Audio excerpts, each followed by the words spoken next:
I keep refreshing it to look for it. I'm like, what?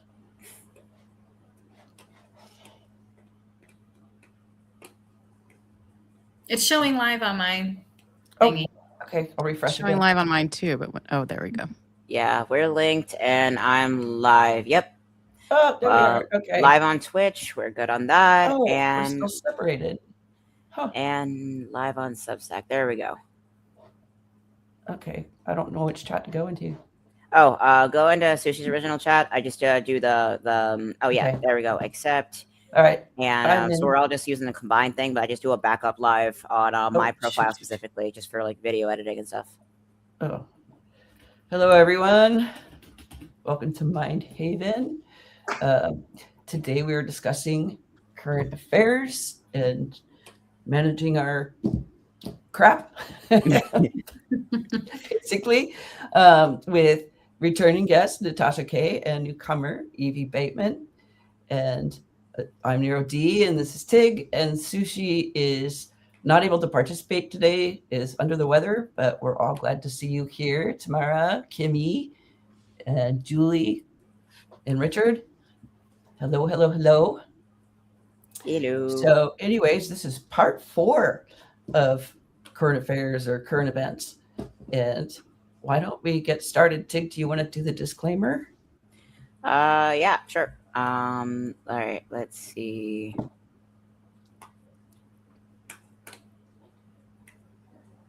Sorry, I'm like booting up all of a sudden. I'm so sorry about that. Okay. Just reloaded for a second. Okay, hold on.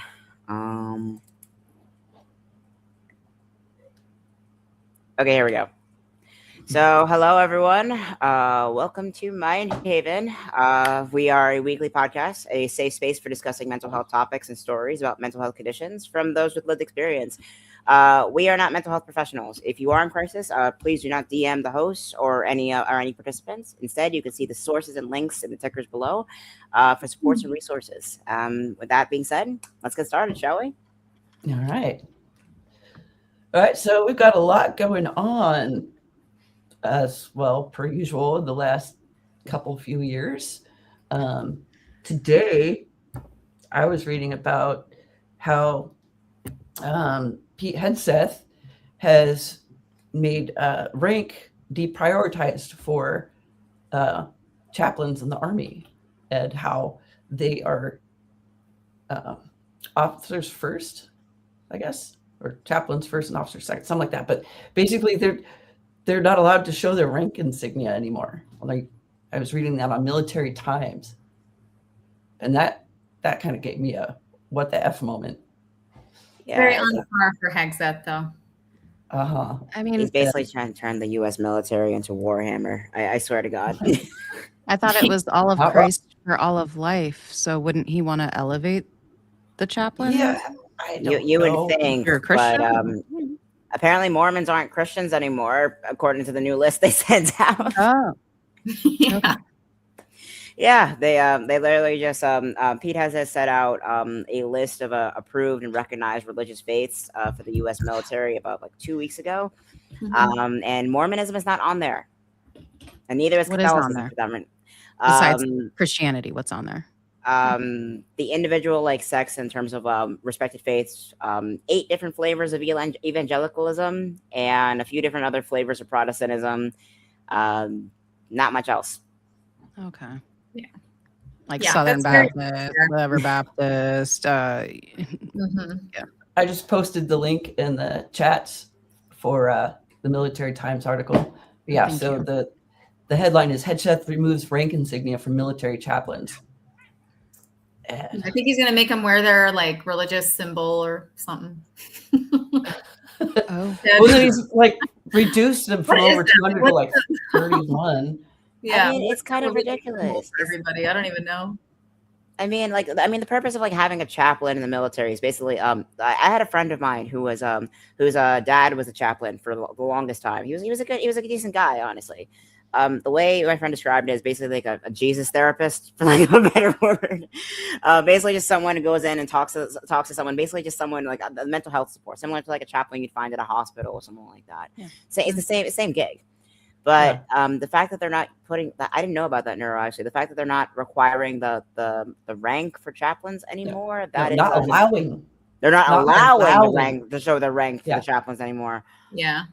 I I used to replacing it talk with to my chaplain a lot. Right. That's what doesn't make sense to me, because I feel like if they're so hardcore, white Christian nationalism, wouldn't you want to, elevate their status along with the fact that they're a chaplain? Like, I'm trying to understand, I guess, what's the motivation behind not allowing it? Would they have some reason? And I'm just curious what it is. I think it's a kind of destabilizing thing, the flood the zone kind of tactic. Like a lot of that stuff is arbitrary, right? There's no rationale behind it. I mean, the supposed rationale was their chaplains first and officers second. Yeah. It does appear that way, but that may not be the case. If chaplains are no longer allowed to state their rank, then if they protest or defy an order from any number of soldiers, then that would be means of purging them directly from it. It's means of good point. Like snap. They're trying to smoke out dissenters. That's what it is. They're smoking out dissenters or non-believers, whatever the hell. That's what it is. Because if you're a chaplain and you're like a higher rank, then if you're not allowed to show it, no one's allowed to believe you, and they can basically do or sanction you however you want at that point, because your authority no longer matters. That's a good hypothesis. Yeah. I think supporters are framing it as like a religious, trying to restore religious liberty after years of secularizing it, and religious liberty. I'm just so over it, I guess. I don't know. Like all this stuff that Pete Hegseth is doing is just so on par for him. And I mean, it's expected to get worse. I mean, the longer this person is in charge of our military, we're going to start seeing more and more stupid things. I know that the military, that they did defy his flu shot order. So they're now getting the flu shot because too many soldiers are getting sick. So they didn't say they couldn't, right? They just said it wasn't required. But it's like, in that case, I don't understand that logic either. Is he trying to kill off the military? I don't understand it. I don't understand it. The historical irony is incredible here. I mean, the influenza virus, it was a massive pandemic that was spread primarily because of World War I and closed unsanitary barracks all over Europe. Yeah, that's why I'm like, is this their goal? And if so, are they just trying to implant like IDF soldiers here instead of American soldiers? Like, I don't understand. Like, what is the purpose of killing off our military? They don't see it that way. They genuinely believe it, I think. Well, I'm glad that Natasha, you might be onto something. Yeah, I think that. I mean, this is just me. The Greater Israel is supposed to absorb the United States. Yeah, I mean, we're almost in an actual contractual marriage here, and I know that our soldiers are trained with the IDF. Some of them are. So I don't understand if how killing them off is going to make us the strongest nation in the world. And obviously they have to know. You have to know that getting the flu and it spread, like, people are going to die. It's going to morph into other things. People are going to die, and I just don't understand the logic behind trying to kill off our soldiers unless they have a huge replacement. But do they have that many IDF soldiers to It's not even that, honestly. I think this is honestly, like, this is maybe a little bit more pathology minded here, but there is a stark disconnect between how we recognize illnesses in the modern day, like how the average person could recognize illnesses in the modern day based on how horrible they were in the past with the advance in modern medicine. I mean, when the influenza virus first hit the world stage, people were drowning in their own fluids. They were turning blue, and you had piles and piles of corpses with blue. They were blue in the face because they were drowning in their own fluids. It was that bad. But we don't see that now. We see that was the flu. What the hell? Because we have the treatments and we have the vaccines, and the herd immunity has affected it, but it's also really kind of desensitized us to the horror that it actually was. Yeah. I mean, there's a reason, like, we have there's a reason that, like, modern sanitation is so important nowadays. Like, but we take it for granted. We take modern sanitation for granted because when's the last time you heard someone die of dysentery or cholera? Right. Not often, but it can happen. So that's why I can't. It can happen. Mumps here in Texas now. I mean, it's starting to run rampant, which is kind of Mumps? Mumps and rubella. Nice. See, They're all just this trying to flooding get rid the of zone MMR. kind of thing just makes me glad. One thing that I do before I get up in the morning is I just lay there and let my mind wander for a while before I do anything else, before I get out of bed. Usually my bladder forces me to get up at some point, and that's also a thing I do at night. I don't sit there with a book or anything like that. I'll just lay there and let my mind wander. I wouldn't say it's meditative, but it just lets my mind process things, I guess. And that's helped me a lot. Yeah. I do the same thing, but I put my AirPods in and listen to Tibetan bowls. That is beautiful sounding, honestly. It is. It just, the whole mind, just everything just calms down and you get in that, Zen zone. It's great. I've been addicted to Stardew Valley with the same thing. I started playing like 2 weeks ago after having the game in my Steam library for almost like months now, and I have saw like 150 hours in the game just from starting playing like 2 weeks ago. It is a problem. I have a problem.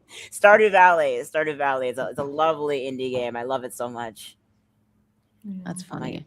It is funny because it's also like a very peaceful game. It's like one of those games you like play like cozy games, like The Sims or something like that. It's a very lovely game, and I have been just like my friend would actually DM me on Discord. It's like, Tig, it's 3 a.m. What are you doing? Mine was Bejeweled in my MySpace days because, first of all, I want a petition that we bring MySpace back because same with our old pages. Yes. I want everything intact. Everything. My MySpace back. But I think I want my old handle back. But I got my kids hooked on Bejeweled. It was just, and then there was another game. I think it was like Scrabble or something where you can Words with friends. Words with You friends. play with friends. Like you play these Scrabble games with my mom and I used to play back and forth all the time and come up with these crazy words. But those were fun kind of games. Yeah. Yeah. My friends don't like me playing Scrabble with them anymore because I'll like, Tig, you can't use words in Thai or Japanese for Scrabble. Well, does it allow you? I don't care. Word, English only. I was like, what are you doing? What kind of English only? What kind of Exactly. Oh my god. Can everybody see this words comment that Stuart made? Oh my god, yes. Jumping back Stuart. to Yeah, JFK Jr. and Hegseth are headed for a cage fight at the White House. Oh yeah. Let them do it. Hopefully, Are they they'll kill actually? each other. Are they actually fighting each other? I would love to watch Let them do it. Let them do it.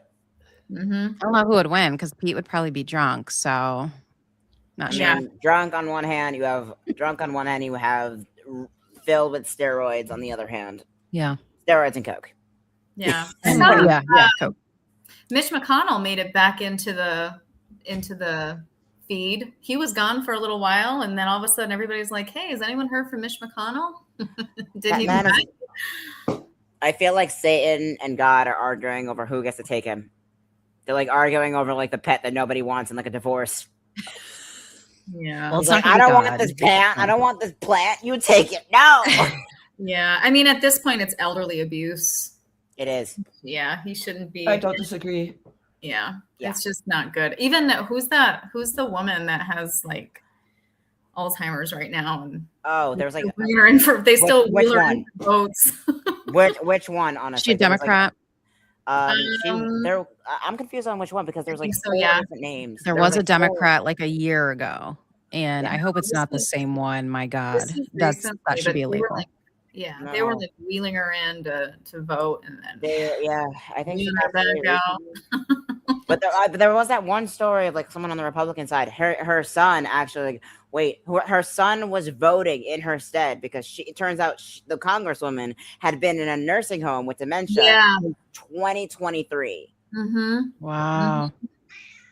Yeah, that's wild. Oh, rampant voter fraud, my ass, please. That's fraud. Mm-hmm. That's fraud. I'm starting to realize just, it's not just this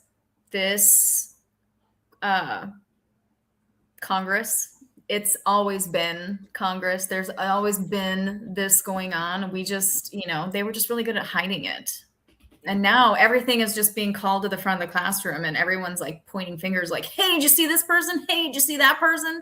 And now we've got so many eyes on it that we're starting to see all the fucked up things that are actually happening in Congress that have been happening this whole time. I mean, like the boomer generation is the largest generation in human history right now. They're like the numbers they have alone population wise are huge. And given how like the vast majority of people in like any kind of political office are from the boomer generation, which means they have been in power since possibly the 60s prior. Yeah. So it's not even just like Congress. It's the same individual people for this entire time. Yeah. It's been the same individuals. Mm-hmm. Oops. And the thing is, like, their minds don't what's the word? Like, they don't evolve. Like, mentally, when it comes to laws and things, like, they don't evolve, like... Well, they're the lead paint generation. I don't think they can. They don't become woke. They don't become, all of a sudden, like, super hardcore, loud, bold, like they just stay the same. And we don't need a generation of people that were born in the 60s who are not, willing to push things forward. Like again, it just doesn't make any sense to me. We're going forward into the future. I don't understand. I do understand why, but it's just infuriating. I don't know what else to say. I mean, Nancy Pelosi lobbying for Jerry Connolly, and then he died. And we could have had AOC. Like, right? It's just. And before anybody says, not all. It's not all boomers. We're not talking. No. It's just if the shoe fucking fits. It's one of those. But keep in mind, it's like the word "not all boomers" implies that like there's a very small percentage. But they're not. The boomers are a massive population of they're a massive demographic, the largest generation in human history, mind you. So not all boomers is like it's a small selection of not all. Yeah, and I don't I know a few cool ones.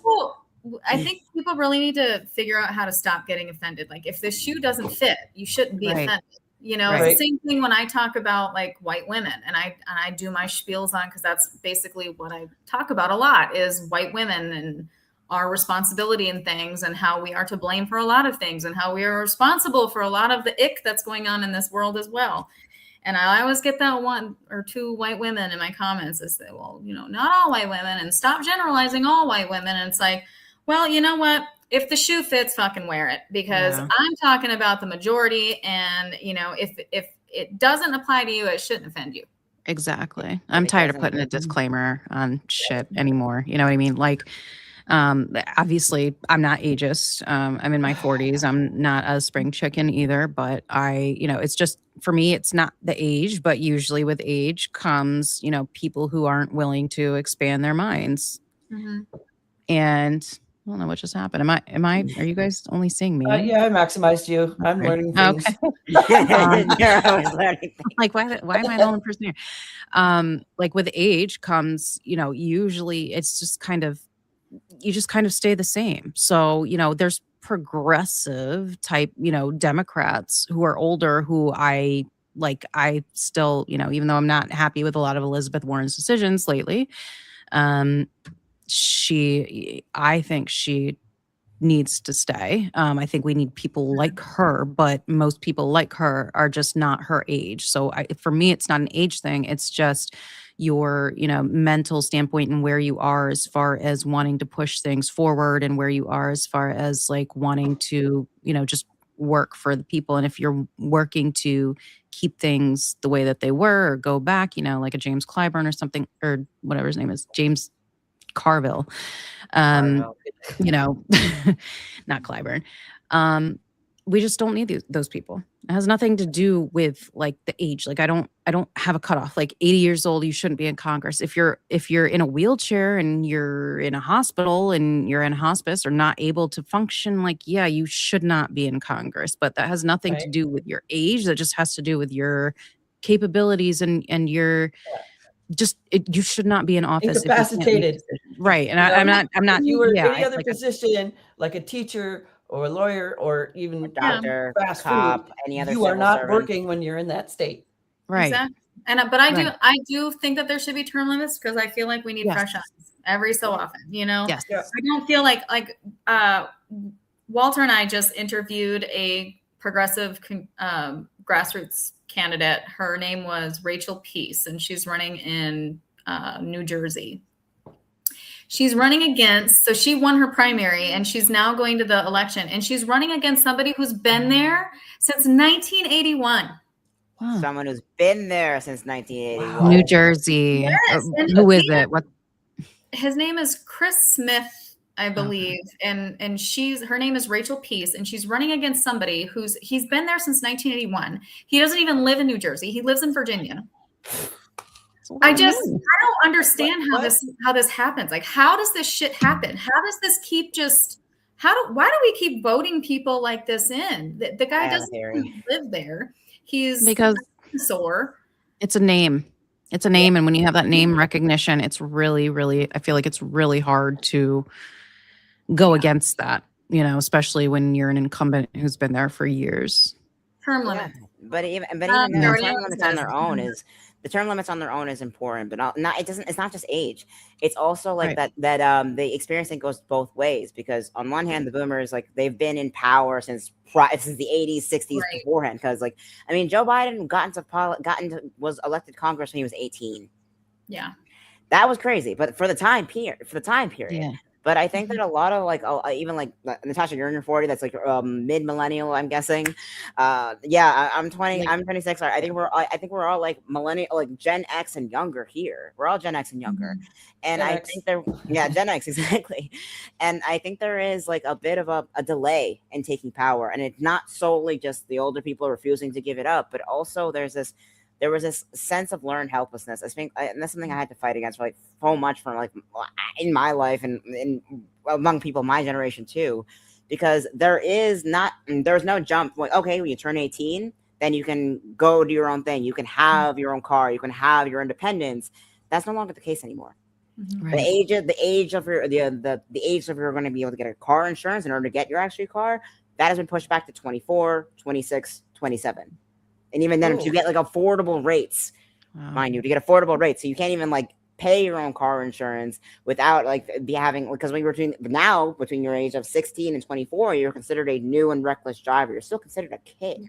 And I think while we have completely ignored the need for term limits this entire time, we've also kind of infantilized, one reason or another, either comfort or otherwise, a lot of Gen X and younger has been heavily infantilized and kind of delayed for our step to get this power that we've deserved. Honestly, the passing of the torch has been postponed for decades. Yeah, and I think that's why. Yeah, and when you don't routinely pass the torch and invisibility, people will just forget. People will forget how these processes are supposed to work. They forget, and the state comptroller or the council member that actually runs these things, you look back and it's like, how long was this neglected for? Mm-hmm. Why is this guy still here? Y'all see the comment that Summer said right there? Oh yeah, groups can think together, but this is really more of a group anti-think. It's a collective forgetting. Yeah, it is. Yeah. I think it's for millennials too, because we grew up with one education system and we're seeing we watched it get dismantled our entire lives. Even then, when we had children, I had my first child when I was 18 in 2001, and I watched even his education was much different than my education. By the time he got to high school, he didn't even have civics classes anymore. Like it got and we watched it in real time. That's why when like we had kind of both worlds, we got to experience, Yeah, I feel you. I was born in that 2000. world, and then we were experiencing this world, and we're like, this is not what we envisioned when we were kids. We thought, we were just going to keep going up and up and up, and we were going to progress, and we were going to, George, the Jetsons were going to be real. Right? Well, they are now. I also got to see now. with my nephews growing up, because I was involved a lot earlier in their life when my sister and her husband split. So I was watching them, and my sister had to pay things like locker fees and electives when they were in high school, and that wasn't a thing. I'm younger Gen X. That wasn't a thing. And my dad and mom had noticed how they had to pay for more things than parents had to, and that teachers had to when I was going to school. So it's been getting dismantled for a long time. And it's like, this is a public school. They shouldn't have been having to pay for electives or locker fees. It's ridiculous. Paying for summer camp, paying for lunches, paying for everything out of pocket. It was a slow progression, basically to roll back. I mean, that's basically what the Heritage Foundation's plan was from the get-go. It was to roll back every single reform, going all the way back to FDR's New Deal. It was to roll it back completely to the Gilded Age. That was the plan from the start. And they just tried that in the 80s, and they only got like a quarter of the way there. And now they're trying it again. But once you give it, Julie, it's really hard to take it back. We hold on to it, and it's really hard to take it back from us. And we got the education that was starting on that progressive route, and then it just tanked. Julie Elder said, "I'm so disappointed to not have a flying car." And Kimmy asked, "Me too." What game? Tamara asked, "What game that you like? Can you repeat it?" Stardew Valley. That is the game. Okay. Stardew Valley is the name of the game. That is a big one I will recommend. It was like crazy enough. It was developed by like one single guy in a basement. That's how you know it's a really good game. We still play Nintendo here. I asked for a Nintendo for my 40th birthday, and I told my husband, I was like, "You'll never find one. You'll never find a Nintendo." And sure shit, he got me a Nintendo for my 40th birthday. Hooray for back market. We love it. It's just that it's crazy because Duck Hunt is not capable with the new TVs. So I'd have to find a, oh, damn. Yeah. You got to play with the settings. I have fun. That works to use Duck Hunt because I was. I haven't tried it yet. That's unfortunate. That makes me really sad. No, wait. There is hope. What you need is an Hogan Valley. What you guys need is an emulator, so you can actually plug in those old school games, get like an emulator, and then you can play like on any monitor you want. That's how you do it. Okay, I do have one, but okay. I also have like Nintendo, like the whatever, like all the games online, Donkey Kong Country 2 and that was a hard Donkey one. Kong Country 3 and all that. I love the I still know the cheat code for Contra. Oh, I don't think I ever played Contra, but I do remember seeing the cheat code years ago. Does anyone? You could get the fireball gun immediately. That was that cheat code. Yeah. That was like just something everybody memorized by heart, wasn't it? Like yeah, it was like something little tricks. Down, left, right, BA, select, start. Remember the original Nintendo, and they came out with this thing that you could attach to the cartridge for like cheat codes, and I don't remember what it was called, but I remember on New Year's Eve that we rented it from the video store, and we plugged in our like 8-bit cartridges and played with different games. I can't remember what it was called, but it basically let you use cheat codes in the games, and there was one in like the regular Mario Brothers where you could moonwalk.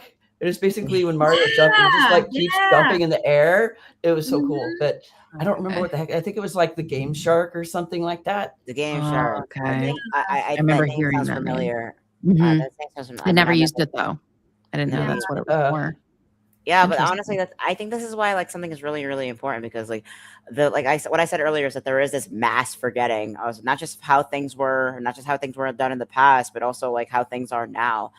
I think that like that's they use a metaphor like video game emulators. You can have a bridge and make a new experience based on things we know from the past that work, and also present day technology that also works. And I think this whole there's a whole you have people my age that are becoming Luddites, and that scares the crap out of me. And that scares the crap out of me because, like, oh, we're just rejecting technology altogether. No, that's not good.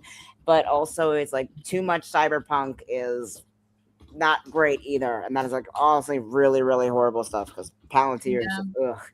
But even so, I've got younger kids, and I've noticed that they're starting to want to go more analog as well. yeah, they love the old stuff, and they even like the old movies. And some of them, you know, if you look back, like we watched Aliens in the Attic the other day, and it was so corny, and Little Monsters, so corny. But my kids loved it. They love those old movies. I love that. Oh my god, yeah. I mean, I've been rewatching a lot of old cartoons. I've been rewatching Steven Universe. Have you guys ever heard of that one? With my dad. Yes. One of the best masterpieces of animation I have ever seen in my life. That show got me through so much. I am so happy about it. I watched a good deal of it before I moved to China, and my friend Susan that I met there, she knew the theme song. She's 10 years older than me, so she's elder Gen X.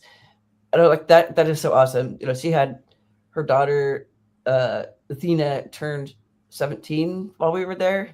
And I thought it was so awesome that she was a parent like that would watch those shows with her. Yeah. I love that. I'm all remember the song? I love stuff. I'll rewatch the old stuff with my kids any day. Same. I'm not into the new stuff. And my 25-year-old is really into anime, and I've tried so hard to get into anime, and I just can't get into it. I don't know why. It's like my brain is on elder millennial. Yeah, same. Do you guys need recommendations? I got recommendations, honestly. Well, they're bringing some of the classics like Spirited Away and stuff to the movies this summer, so you can see like Princess Mononoke and stuff. I don't know if I've watched them before, but yeah, I know. Like, I wish I could get into it too. Like, so many people love anime, and I'm like, I know there's something there. I used to watch Superbook when I was like little. That's like Christian. I liked Avatar: The Last Airbender and The Legend of Korra. I think it was on Nickelodeon, but so much of the content was mature. Yeah. And there's you see a lot in the plot that has a lot in common with right now. Yeah. You know, the authoritarianism and some of the Big Brother elements, you know, like Bossing saying Bossing saying it's never been at war. So wait, how did it go? There is no war in Bossing Say. That's it. Yeah. That is the euphemism we're using for pretty much any time you have like, well, there is no war in Iran. Oh, right, and there is no war in Bossing Say. Sure. Okay. That's where that term is coming from, essentially, because it's relevant and it makes sense. That's the whole point. I mean, Avatar: The Last Airbender was one of the it was a masterpiece of media for a reason. It's like along the same lines, I'd say, as like any other like it should be studied in like future film schools. It's currently being studied in film schools right now, and there's a good reason for that, because a lot of the material, even like in like old school animation, like from the 2000s and the 2010s, is that the writers behind these shows knew they didn't patronize their audience. They knew it was kids, but they also knew it was preteens, young adults, and their parents who watch these shows along with them. If you have like a good show, like a really well done show, it's something that everyone can take away from. Like a masterpiece is a piece of media that anyone who watches it can take something away and feel something from it. Yeah. One thing that really struck me when I was living in China is how much we, like even pre-Trump, had in common with China in terms of authoritarianism. Like it's still more over there, you know, it was still more extreme and pronounced over there, but there was so much that we had in common, like more than I had thought. And that gave me some like insight when I was back here and watching Avatar: The Last Airbender. And I thought about things like when I was first in China, we saw this anime that like the school, they did movie nights every now and then where all the school would go to the theater. And we saw Isle of Dog. which Isle of Dog. Oh my God, one of Wes yes, Anderson's films. and it Yes. was so Orwellian, and I was like, how did this get past the censors in China? They did not censor it. It was No. showing in the theaters. That's where we were. Because people always overlook animation as a medium. They just assume it's for kids, and therefore like animation is for kids, and therefore it's not worth our time. But Coco almost didn't. The Disney film Coco almost didn't make it past the censors because they have like this death theme, like talking about death over there or having subjects on that is fairly taboo. But they decided to go ahead and prove it because it was touching. Yeah. It was a beautiful story, and I think that's all. And also, like, there's a whole backlash against DreamWorks Studios because Kung Fu Panda, an American film, did better in China than it did over here, and that is craziness. Because, like, in Chinese media, there's you have to be perfect. There is a certain kind of protagonist that they have. It's like flawless, sheen hair, flowing in the wind, like glossy skin, the whole 9 yards. But like. Poe, like the panda protagonist, none of that. And I think that's why it did well. It did a lot better because people were able to relate to a character that was by all means not perfect, and that was the allure behind it. It was that paradox that came into play, and that's honestly why Kung Fu Panda did a lot better in China than it did here.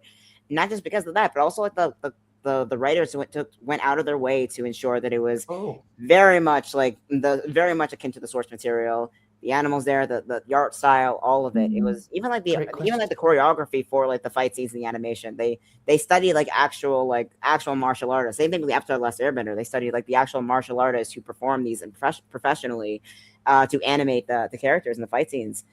And that's an important thing to recognize, and people respond to that. Okay, I'm gonna paste another question answered by Summer. I think it's a great one. It's actually a two-part. Can you see it? Yes. Oh yes.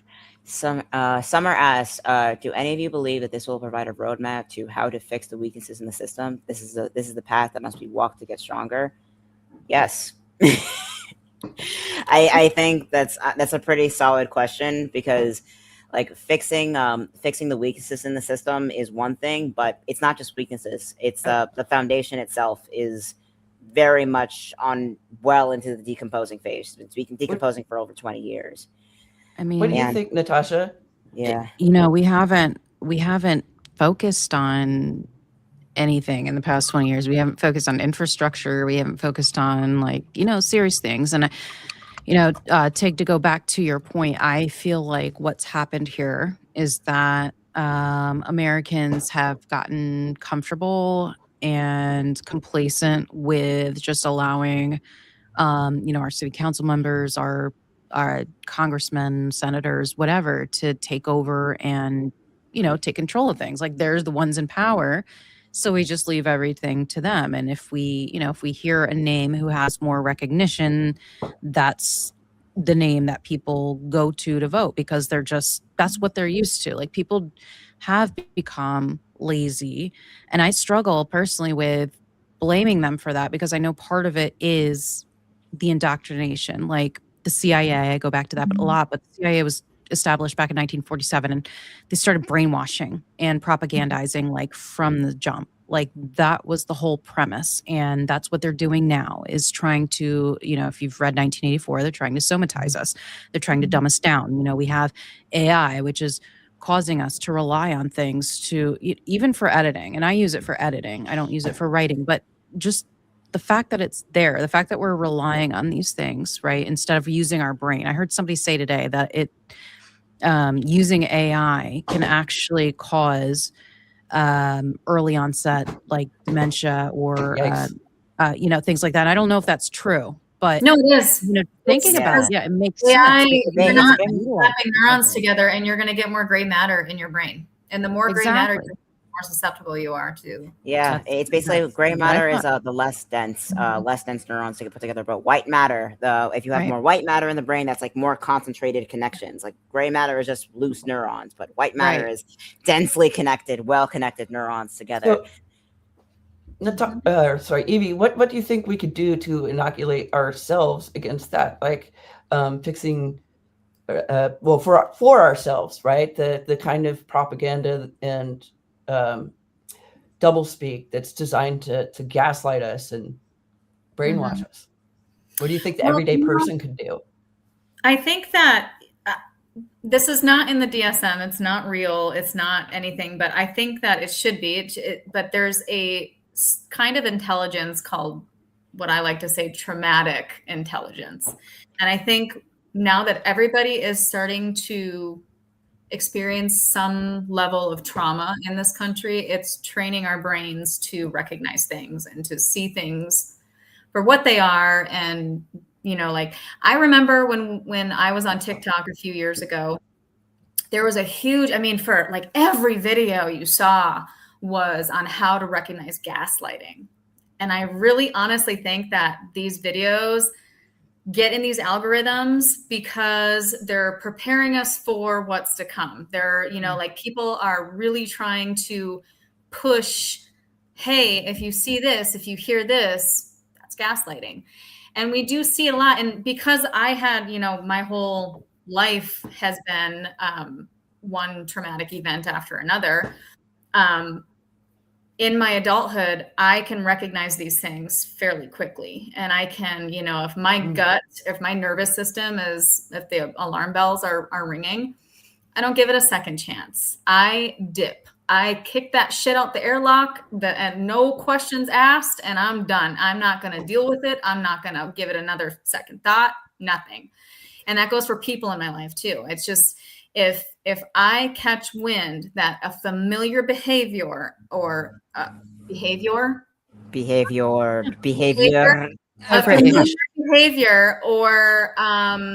you know, action that someone's doing or language that they're using, that's a big one. And we see that a lot, and people are falling for it with certain people, especially these Republicans, these MAGA Republicans, now Democrats.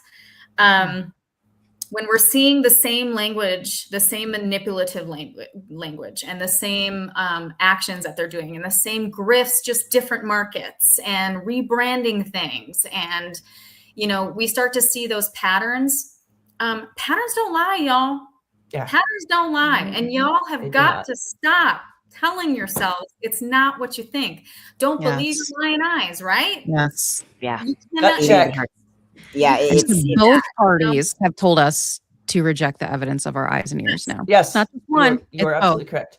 Both parties have absolutely done that, and we're at the point now where if all of us don't grab our sovereignty back, we're going to lose it for good.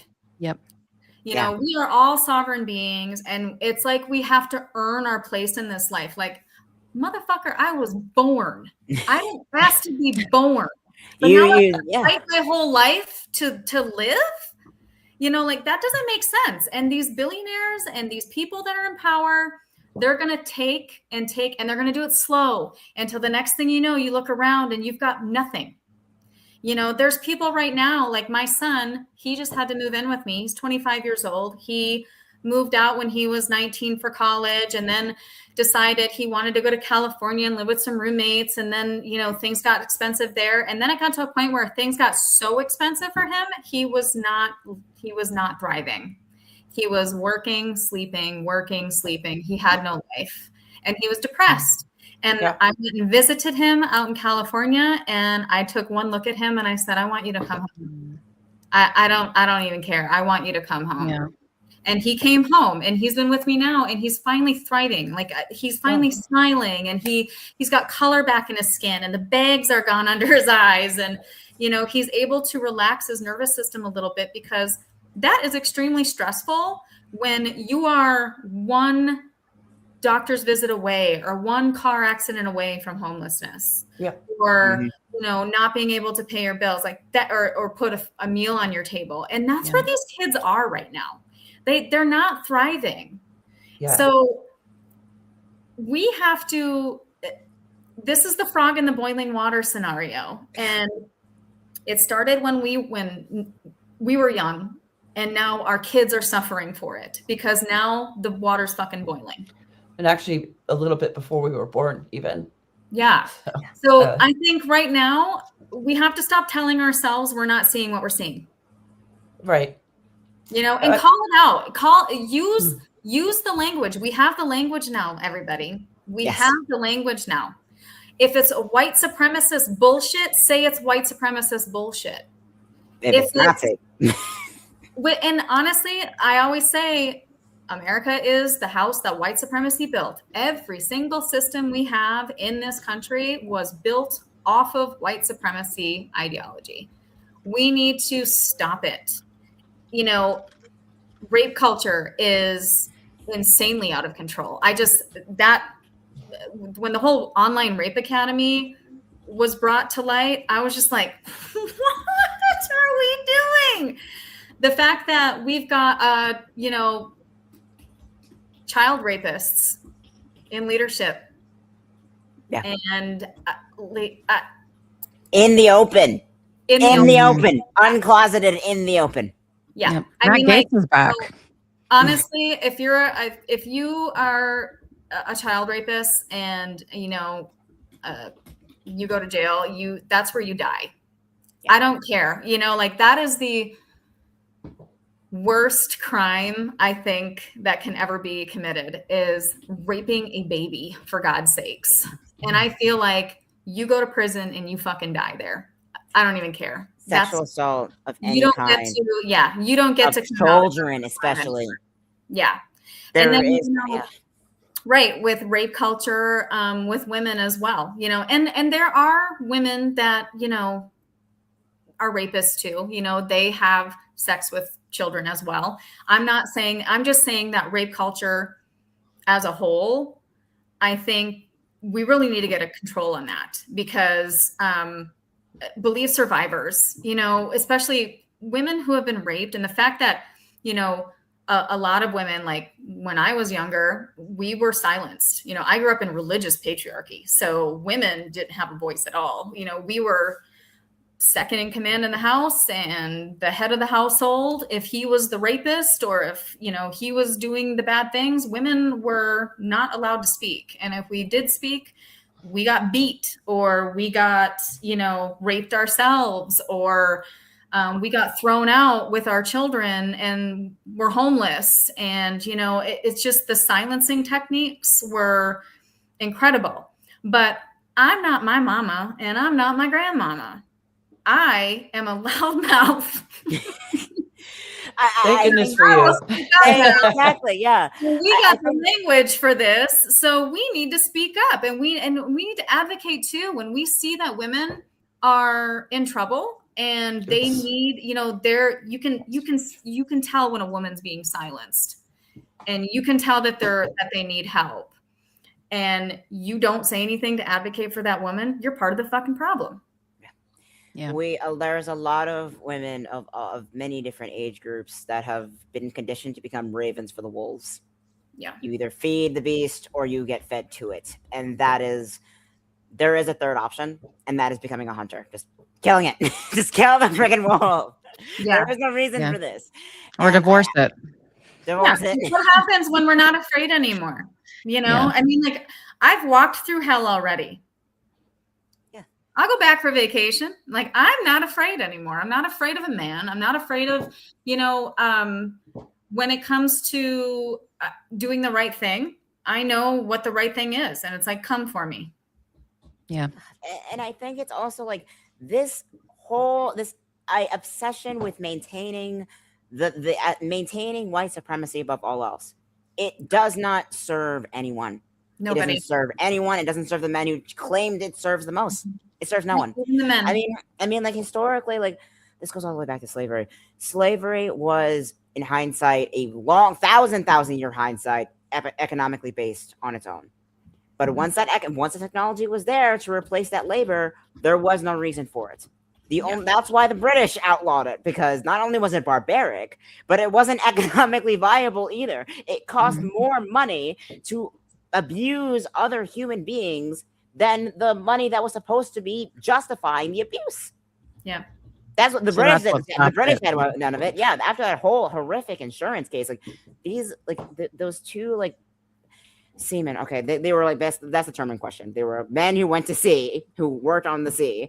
They threw 300 enslaved African human beings overboard as an insurance scam to Yeah. claim the insurance on the cargo.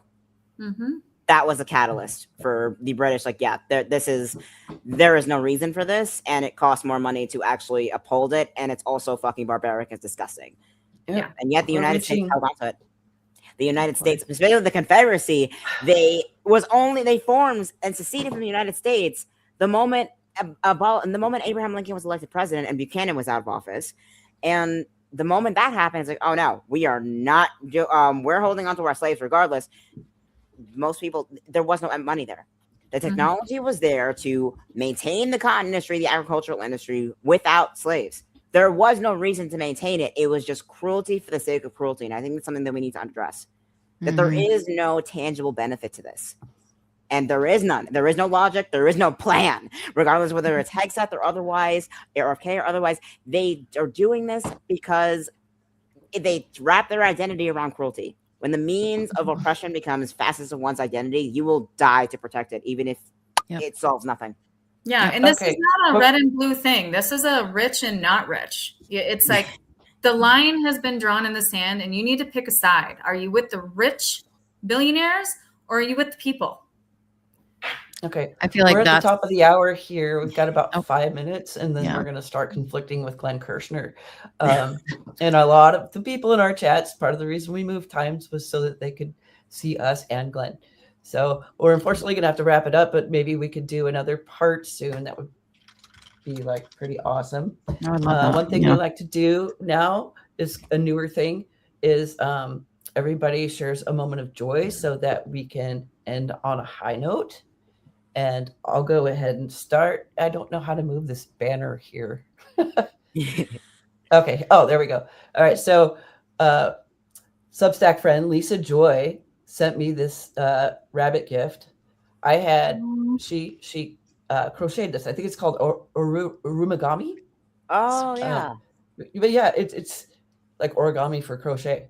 It's It's really I cool. love the little Yeah, and this is a type of rabbit or after a type of rabbit that lives in my area. It's the bush rabbit. Oh my god, it's so cute. My dad, I had commissioned her to make a realistic looking one for my dad for Father's Day, and she sent me this extra thing as a gift to me.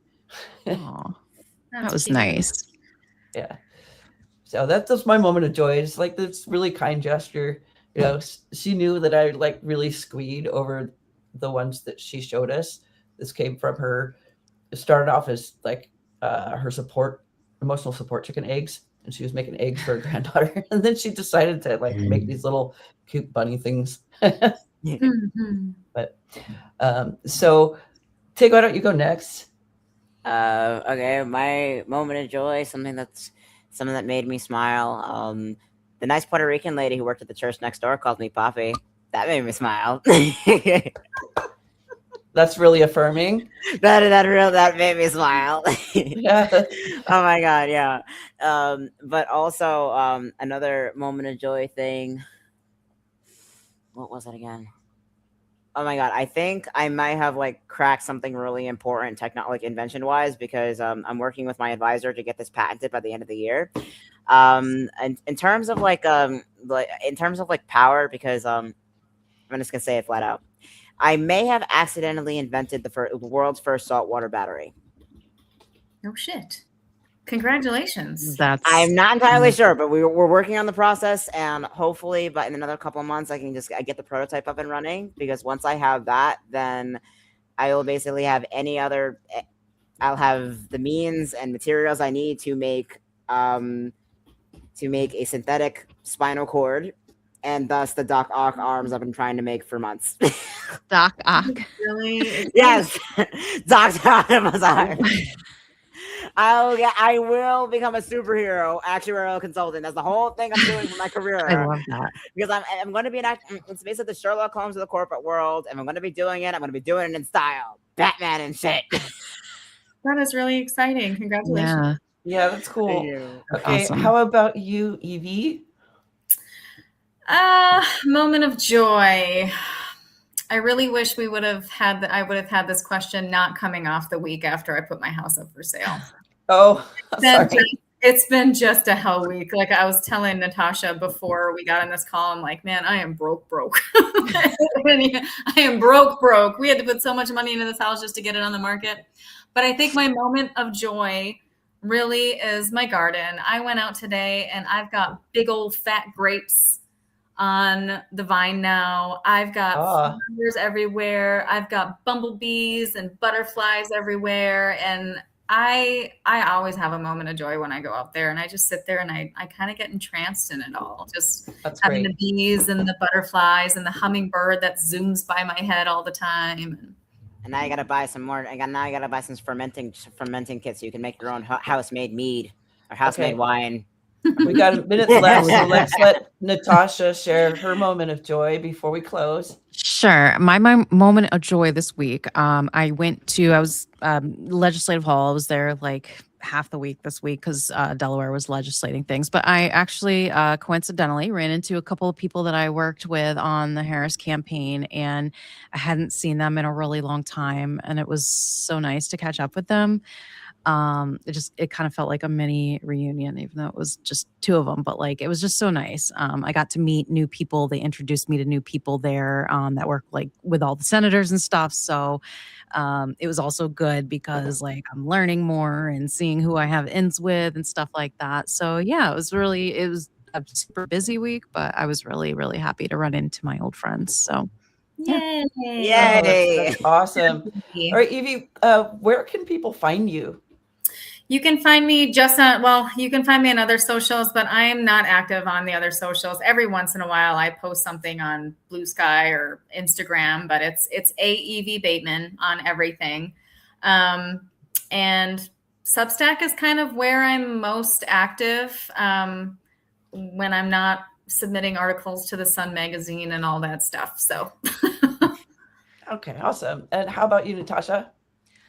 You can find me at Truth She Wrote here on Substack, though I haven't been posting or anything recently. I'm hoping to get back into it. I've just been really busy, but I'm spending a lot of my time on Threads lately, actually. So I'm on Threads at Koof, Koof. And yeah, I'm on Instagram at Koof too, but mostly most of the political stuff I post is here on Substack. So truthshewrote.com is how you can find me. All right, thank you very much. All right. Well, you ladies have been wonderful. Thank you for coming onto our show. We'd love to have you back sometime. Oh my God. Yeah, I hope we get to continue this discussion because it was really good. Yeah, sometimes these live streams are just too short. They go too fast. I know. It's been an hour already. I'm just like, where did it go? No, it's so fast. All right. Well, thanks for coming, and I hope everybody has a good Sunday evening. And if you can catch Glenn Kirshner, he does wonderful live streams. I found a wonderful live streamer called Mediocre Mama who's on Monday and Thursday evenings for Midnight Cafe, which is UK time, midnight UK time. So for me, it's like 4 p.m. For the East Coast, it's 7. And she is wonderful, and she even got to host Glenn once. Oh, so I hope you can catch her. Mediocre Mama, she's great, and you could get caught up on some of the current events. She really likes to focus on U.S. stuff, and then on Thursday she has Summer Whelan, who's been in our chats, and Laura Not Loomer. And at the end of the episode, they get to put naughty people in this handmade volcano. Oh my God! Yeah, it's so great. I love it. And if you want to tune in and catch up on some current events and not feel like doom, that's a great live stream to check out. Nice. Really fun. Thanks for coming, everyone. Bye, chat. All right. Thanks, everybody. Bye, Have everybody. a good night. All right. Bye-bye. I got to click end.